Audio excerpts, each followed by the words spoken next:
Incroyable. Je n'imaginais pas que j'avais soulevé un sujet qui avait autant d'importance. J'avais juste tapé sur Google « Mouvement luciférien à l'ONU ». Je venais de rentrer dans un monde insoupçonné, un monde où les esclaves consentants définissent comme étant de la paranoïa. Par le biais de mes recherches et des citations de textes, laissez-moi vous décrire l'influence de Lucifer dans les sphères du pouvoir mondialiste au siège de l'ONU. Si on vous disait qu'il existait au sein de l'ONU un organisme destiné à instaurer une religion mondiale ayant pour divinité Lucifer, le croiriez-vous? Dans les couloirs de l'ONU donc, circulent des personnes faisant partie d'une organisation non gouvernementale appelée le Lucy Trust, accréditée auprès du Bureau d'information publique de l'Organisation des Nations Unies. Elle a le statut consultatif auprès du Conseil économique et social de l'ONU et maintient des relations informelles avec un grand nombre d'organisations non gouvernementales, nationales et internationales. À cet effet, elle participe régulièrement à diverses activités de l'ONU, sachant que l'ONU, comme l'UNESCO, est presque entièrement composée de maçons de tous les pays. À son origine, elle s'appelait la Lucifer Trust, son nom ayant été modifié afin de moins inquiéter les pigeons que nous sommes. Mais qu'est-ce que la Lucy Trust? Voici les mots utilisés par cette organisation luciférienne sur son site internet.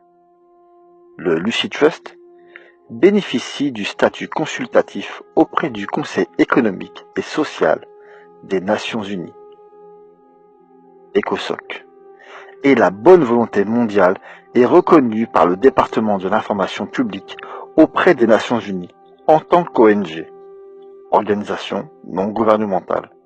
Stop. Donc si vous avez bien compris, le Lucy Trust est reconnu par l'ONU comme étant une organisation non gouvernementale. En tant que tel, le Trust et la bonne volonté mondiale font partie d'une communauté de plusieurs centaines d'ONG qui jouent un rôle actif aux Nations Unies, en particulier pour informer sur cette organisation et en promouvoir les programmes. Depuis leur création, le Lucy Trust et la bonne volonté mondiale apportent leur soutien grâce à la méditation, la diffusion de documents pédagogiques et l'organisation de séminaires en mettant en valeur l'importance des objectifs des Nations Unies et leurs activités, car ceci représente la voix des peuples et des nations du monde. Stop. À Céline, on pourrait se dire qu'il s'agit d'une ONG mondialiste comme une autre. En ce sens, elle représente déjà les intérêts du malin. Mais vous allez voir, comme le lien entre Lucifer et cette ONG est encore plus restreint qu'il n'y paraît. Mais revenons sur l'histoire officielle de cette ONG qui siège à l'ONU. Pour ce faire, nous allons encore une fois nous référer à leur site. Je les cite. Histoire. La fondation Lucy Trust a été créée par Alice et Foster Bailey comme moyen de promouvoir la reconnaissance des principes spirituels et universels au cœur de tout travail visant à établir de justes relations. Stop. Des principes spirituels et universels au cœur de tout travail visant à établir de justes relations? Retenez bien cette phrase. Sachez que le New Age a pour objectif maléfique de faire fusionner toutes les croyances et les spiritualités afin de créer une nouvelle ère. Une ère d'inversion des valeurs où l'homme vouera un culte à Satan sans complexe. Je reprends. La fondation fut établie dans l'État du New Jersey aux États-Unis le 5 avril 1922. Une société à responsabilité limitée, SARL, Lucy Trust Ltd, fut créée en tant qu'association caritative établie au Royaume-Uni en 1935. Et en 1951, Lucy Trust fut également établie en Suisse avec un bureau à Genève. Une maison d'édition initialement appelée Lucifer Publishing Company fut créée par Alice et Foster Bailey dans l'État du New Jersey aux États-Unis en 1922 afin de publier le livre Initiation humaine et solaire. Stop. Oui, vous ne rêvez pas. La fondation avait une maison d'édition qui s'appelait Lucifer Publishing Company. Et cette ONG siège maintenant à l'ONU. Et ce n'est pas fini. Écoutez la suite. Je continue de les citer sur leur site internet. Le mythe antique de Lucifer fait référence à l'ange qui apporta la lumière au monde, et on suppose que ce nom fut donné à la maison d'édition en l'honneur d'un journal qui était édité depuis plusieurs années par la fondatrice de la théosophie, H.P. Blavatsky. Stop. On croit rêver. Cette ONG qui travaille pour l'ONU vante ici le mérite de Lucifer. Je les recite. Le mythe antique de Lucifer référence à l'ange qui apporta la lumière au monde. Donc selon Lucy Trust, Lucifer a apporté la lumière au monde. Mais qui a apporté la lumière au monde?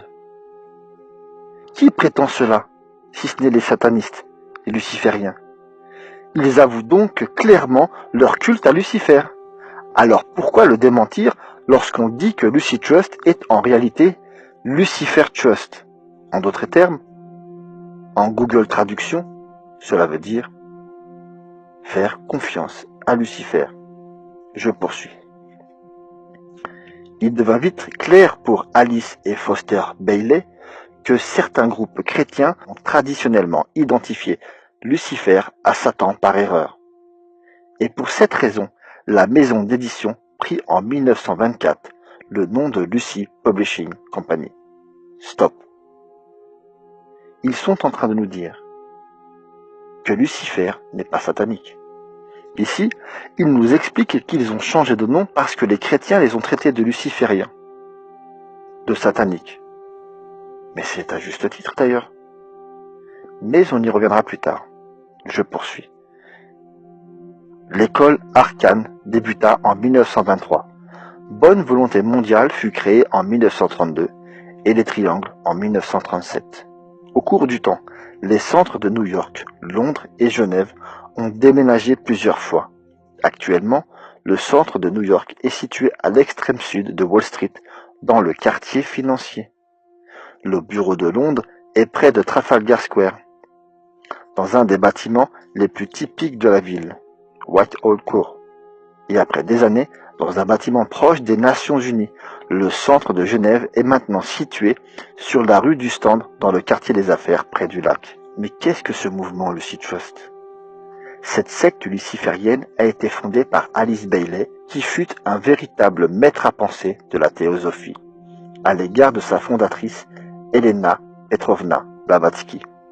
Il est bon de savoir que la théosophie est une secte liée à tous ces mouvements New Age, dont les grands axes sont ésotérisme, spiritisme, sorcellerie. Un élève de la théosophie, Rudolf Steiner, a dirigé ce mouvement en Allemagne et a lui aussi fondé en 1902 sa revue Lucifer, qui prit le nom de Lucifer Gnosis 1904. Ces gens-là aiment les conférences aux thèmes délicats tels que le nucléaire. Les dirigeants, presque tous francs-maçons, travaillent de toute leur force à l'établissement de ce gouvernement mondial, sous la direction de l'ONU. Beaucoup d'ONG qui résident à l'ONU sont soit issus de mouvements sataniques, soit financés par des satanistes. Mais la vérité est tellement difficile à croire que beaucoup préfèrent traiter les chercheurs de vérité de fous que d'accepter cet état de fait. Un temple lié à ce mouvement luciférien, issu de Lucy Trust, a pour nom le Temple de la Compréhension. Et elle aussi travaille à l'ONU.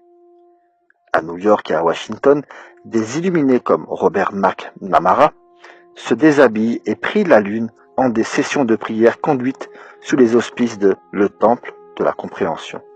Et accrochez-vous, et là aussi, ce Temple de la Compréhension est directement lié à Lucy Trust. Ces dernières années, ce temple est devenu l'une des institutions spirituelles favorites des élites de l'établissement libéral américaine, et a mérité les éloges du New York Times pour son rôle de médiation dans les contacts américano-soviétiques à la fin des années 80.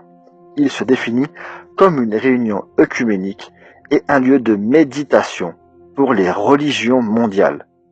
Stop. Œcuménique. Les religions mondiales. Voilà l'objectif du nouvel ordre mondial. Plonger l'humanité dans les ténèbres.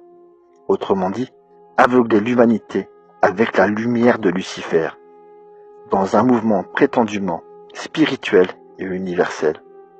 Là voilà la religion du gouvernement mondial. Mais je reprends. En réalité, le temple de la compréhension, créé dans les années 1961-1963, fut un instrument du lancement du Nouvel Âge, du New Age. En 1984, le temple de la compréhension installa son siège dans la cathédrale Saint-Jean-le-Devin de New York, sous l'autorité du révérend James Park Morton. Il faut savoir, pour bien comprendre ce choix, que Paul Moore, adepte du New Age, a fait de cette cathédrale le centre de coordination des sectes sataniques de tous les USA. Le satanisme qu'abrite le diocèse, autrement dit l'administration, de Paul Moore, est constitué d'adeptes du sataniste Aleister Crowley. Il est connu que cette cathédrale abrite diverses sectes féodales, néo-païennes et gnostiques, qui vont du bouddhisme tibétain à la franc-maçonnerie soufie. Parmi les sectes relevant de cette cathédrale, on peut relever le village médiéval Lindsfarne, dans l'État de New York, qui passe pour être le modèle de vie New Age. Stop. Voici exactement le type de secte New Age qui fera passer le nouvel ordre luciférien pour un mouvement de paix et d'amour. L'œcuménisme à la sauce fleur bleue permet d'annihiler la vraie religiosité, pour emmener l'humanité à reconnaître la prétendue lumière de Lucifer, comme on a pu le dire sur les sites de Lucy Trust, du Temple de la Compréhension, ou encore de ce fameux Linesform. Tous se sont liés, ainsi que le Centre Zen, qui enseigne la méditation à l'élite de l'establishment libéral, sans compter nombre d'organisations homosexuelles et groupes de rock heavy metal. Le Temple de la Compréhension aura aussi sa chambre de méditation, qui sera appelée l'atrium de l'illumination. C'est là que les illuminés, maîtres de sagesse, les guides du Temple de la Compréhension, projettent d'inscrire le public au nouveau culte humaniste. Des réunions, des projections de films, des cours sur les grandes religions du monde auront lieu dans l'atrium de l'illumination. Stop. À propos de ces chambres de méditation, vous allez être surpris lorsque je vous dirai où était installée une de ces fameuses chambres de méditation, qui, en réalité, est un lieu de culte œcuménique, voué au culte de Lucifer. Je reprends. Il est intéressant de noter que depuis quelque temps, un groupe qui s'appelle Nouveau Groupe de Serviteurs du Monde a tenu des réunions de méditation à la pleine lune au Centre national de la Fondation Carnegie de New York. Stop. La Fondation Carnegie pour la paix internationale est une organisation non gouvernementale ainsi qu'un cercle de réflexion et d'influence globale dédié au développement de la coopération interétatique et à la promotion des intérêts des États-Unis sur la scène internationale. À travers des recherches, des publications et des conférences, la Fondation explore de nouvelles approches dans le domaine des affaires étrangères. Elle est actuellement dirigée par James Gator, un ancien directeur du RAND, créé par le département de la Défense des États-Unis. Stop. N'avez-vous pas remarqué une chose? Plus nous cherchons, et plus nous trouvons des liens de corrélation entre les coopérations, les associations ou les mouvements spirituels. Plus on avance dans ce dossier, et plus on apprend que les fondations sont liées entre elles. C'est presque angoissant, tant leur infiltration mondiale est discrète et séduisante pour beaucoup. En réalité, c'est une bête tentaculaire qui s'installe aux quatre coins du monde. Il serait très difficile aujourd'hui de connaître réellement dans quelle mesure l'influence de ces mouvements lucifériens régisse ce monde. Mais une chose est sûre, Lucy Trust ou d'autres mouvements sectaires sataniques sont connus et reconnus par l'ONU, et leur objectif est d'instaurer cette religion New Age mondiale. Je reprends. Le Lucy Trust contrôle donc ce temple de la compréhension, ainsi que d'autres, l'OTO.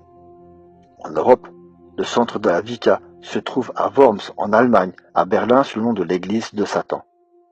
Stop. Comment peut-on accepter l'existence même de ce type d'endroit? Certes, la liberté de culte s'applique à tous. Mais s'il y a bien deux mots universels dans ce bas monde, c'est bien la notion de bien et de mal, non? Faut croire qu'aujourd'hui, tout est inversé. Et on assiste à l'ouverture d'églises de Satan aux quatre coins du monde. Et sachez-le, ces mouvements satanistes ou ces églises de Satan sont parfaitement acceptés par les plus hautes sphères du pouvoir, telles que l'ONU. Je reprends. Le Lucy Trust a financé la Loge unie des théosophes qui, à son tour, a une influence déterminante dans le temple de la compréhension. Concrètement, et pour faire court, la franc-maçonnerie coordonne le mouvement de prise de contrôle politique du mondialisme, tandis que le Lucy Trust coordonne les mouvements du New Age, de prise du contrôle religieux de ce même mondialisme. Chacun a son rôle à jouer, mais le tout est bien entendu coordonné, puisque dépendant les uns des autres, pour le même but, l'instauration de gouvernement mondial d'essence luciférienne. Ce ne veut pas dire pour autant que ces deux organismes sont le sommet de l'opération, et qu'on le croit ou pas, ne change rien à la réalité, bien au contraire. Stop. C'est vrai, il serait erroné de penser que les mouvements dont je viens de vous parler sont le haut de la pyramide. En réalité, c'est un peu comme des poupées russes. La dernière est bien cachée. Et c'est elle qui régit tout ça. En réalité, la bête tentaculaire est difforme, mais elle a bien une élite. Et cette élite est à la tête. Je reprends. N'oublions pas que la plus grande des victoires de Lucifer a été de faire croire qu'il n'existait pas. La revue Lucifer fut fondée par H.P. Blavatsky en 1888. Citation de Annie Besant, franc-maçonne 33e degré du rite écossais, directrice de la Société théosophique à la mort d'H.P. Blavatsky en 1881, fondée en 1877 à Londres. L'être qui fut le premier à prononcer ces paroles. Cruel, l'homme est devenu, comme l'un d'entre vous, capable de connaître le bien et le mal, doit être en réalité Linda Baot, le démiurge des Nazaréens, plein de rage et d'envie envers ces créatures. Dans ce cas, il est très naturel, même s'il n'en tenait pas à la lettre, de considérer Satan, le serpent de la gnose, comme le vrai créateur et le bienfaiteur, comme le père de l'humanité spirituelle. Ce fut lui en fait le précurseur de la lumière, de brillant radieux, Lucifer, qui ouvrit les yeux à l'automate, créé, comme on le prétend par Jéhovah. Ce fut lui qui le premier murmura, « Le jour où vous en mangerez, vous serez comme Elohim, et vous connaîtrez le bien et le mal. » Donc il ne peut être considéré comme un sauveur, le magnifique apostat, le puissant rebelle qui est toutefois en même temps le porteur de lumière, le Lucifer, l'étoile du matin, énergie céleste invincible et sans sexe, invincible combattant, virginal, revêtu et en même temps armé du jeu gnostique, du refus de créer. Stop. Vous voyez bien qu'ici, la citation vient de vanter les mérites et l'importance de Lucifer selon ces lucifériens.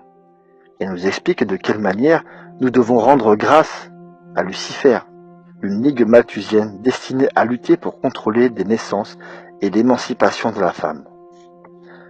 Alice Bailey, de son côté, reprend ce thème en souhaitant l'avènement de certaines réactions innées qui nient la conception, en les justifiant ésotériquement par le fait que la planète ne peut nourrir plus d'un certain nombre d'humains. Et Alice Bailey annonce encore, dans le futur, nous sommes alors en 1953 lorsqu'elle écrit ces lignes. Plutôt que des familles nombreuses, on fera attention à produire la qualité et l'intelligence de la progéniture. Ceci implique une science dont l'eugénisme n'est qu'un indice ésotérique et déformé. Alice Bailey, fondatrice de Lucy Trust. Stop. voyait déjà en 1953 les préoccupations de ces lucifériens qui siègent aujourd'hui à l'ONU. Pendant que l'humanité était occupée à rebâtir le monde après la Deuxième Guerre mondiale, eux pensaient déjà à la nécessité de réduire la population mondiale et parlaient déjà d'eugénisme et de sélection génétique. Je reprends. On pense aussitôt à cette fondation Rockefeller qui a soutenu et soutient toujours les campagnes démographiques de l'ONU. Eh bien, la fondation Rockefeller fait partie du Lucy Trust, de la Fédération internationale pour la procréation. Stop. Voilà, le nom est lâché. La fondation Rockefeller fait partie du Lucy Trust. Dois-je en dire davantage? Ce nom suffit comme argument. De plus, qu'est-ce que c'est que cette tentacule? Fédération internationale pour la procréation planifiée? À coup sûr. C'est une de ces fédérations qui viendra nous expliquer, derrière un discours mielleux et édulcoré, que l'homme peut tout contrôler, être son propre Dieu. Bref, encore une fois, du pur satanisme. Je reprends. La fondation Rockefeller fait partie du Lucy Trust. Voilà qui est clair. La fondation Rockefeller fait partie du Lucy Trust. Et donc, comme je l'ai dit, à la tête de la Fédération internationale pour la procréation planifiée, qui réunit toutes les associations de planning familial du monde représentées à l'ONU, se trouve un évêque protestant américain, le révérend Robert Appleyard, directeur de la YMCA et membre de la Pilgrim Society, dont la Trilatérale et le Bilderberg, ainsi que les Instituts des Affaires internationaux anglo-américains, CFR et RIIA, ne tiennent lieu que de courroies de transmission. Pour compléter, voici d'autres commanditaires de Lucy Trust. Henry Clausen, franc-maçon du 33e degré du rite écossais, président du YMCA de San Francisco, et surtout connu pour ses commentaires et Moral and Dogma, l'œuvre d'Albert Pike, considérée comme la Bible de la franc-maçonnerie. Mark Tannenbaum, rabbin représentant du Comité juif américain, unique rabbin présent au Concile Vatican II. Voici d'autres organisations de façade dont se sert Lucy Trust. Find Home Foundation, le centre le plus important de rayonnement de la doctrine New Age en Europe. WWF, qui comprend parmi ses dirigeants les princes Philippe d'Édimbourg et Bernard de Hollande, fondateur du Bilderberg en 1954, avec le haut initié franc-maçon Joseph Ratzinger. Greenpeace International, soutenu financièrement par la Fondation Rockefeller, Amnesty International, l'ONU, l'UNESCO, l'UNICEF, l'anthroposophie de Rudolf Steiner, les Planetary Citizen, Society théosophique. Bref, la liste serait longue. Une chose est sûre, le Lucy Trust et tous ces mouvements lucifériens sont infiltrés aux quatre coins du monde et dans toutes les ONG mondiales. Les lucifériens sont très actifs et s'infiltrent partout. Mais petit retour au temple de la compréhension, donc une organisation théosophique qui pratique des cultes lucifériens. En avril 1988, le temple de la compréhension collabora à la convocation à Oxford d'une conférence mondiale de chefs spirituels et de parlementaires sur la survie de l'humanité. Conférence qui vit la présence de personnalités influentes comme le président du Temple de la Compréhension, James Park Morton, et Yevgeny Velikov, vice-président de l'Académie des sciences de Moscou. Rappelez-vous de ces fameuses chambres de méditation avec la machinerie qui s'opère devant vous. Vous ne serez plus étonné maintenant si je vous dis qu'il en existe une au Palais de Verre à l'ONU, en haut de la pyramide, conçue par la volonté de Dag Hammarskjöld comme lieu de culte du Dieu que l'homme adore sous de nombreux noms et multiples formes. La chambre de méditation est une petite salle ouverte au public située à proximité de l'entrée au rez-de-chaussée du Palais de Verre. Pour y accéder, il faut pousser une porte de verre surveillée par 2 policiers, parcourir presque dans l'obscurité un couloir de 6 mètres et tourner à droite où se trouve l'entrée. Oui, on parle bien d'une chambre de méditation, en définitive ouverte par Lucy Trust, qui siège à l'ONU. La chambre comprend 10 places assises devant l'autel. Le chiffre 10, pour les initiés, est le symbole de la perfection. Il est parfait et divin parce qu'il réunit dans une nouvelle unité tous les principes exprimés de 1 à 9. Ils sont donc les parfaits, c'est-à-dire les initiés, les uniques dignes de s'asseoir devant l'autel.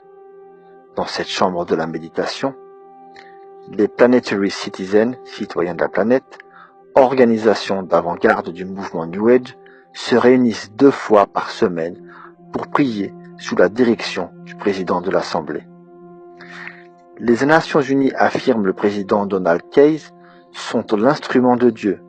Être dans un instrument de Dieu signifie être un messager divin qui porte le drapeau de la vision intime et de la manifestation externe de Dieu. Un jour, le monde mettra cela à profit et adorera avec une énorme fierté l'âme des Nations Unies comme vraiment la sienne, propre, et en vertu de cette âme, ici omni-aimante et omni-apaisante. Fin de citation. Donc vous ne rêvez pas. Des ONG telles que Lucy Trust siègent au sein de l'ONU, participent au débat. Ce sont des mouvements purement lucifériens. Ils ont des lieux de culte au sein même de l'ONU, des chambres de méditation. Ce mouvement New Age sera la religion mondiale qui sera imposée par l'Antéchrist.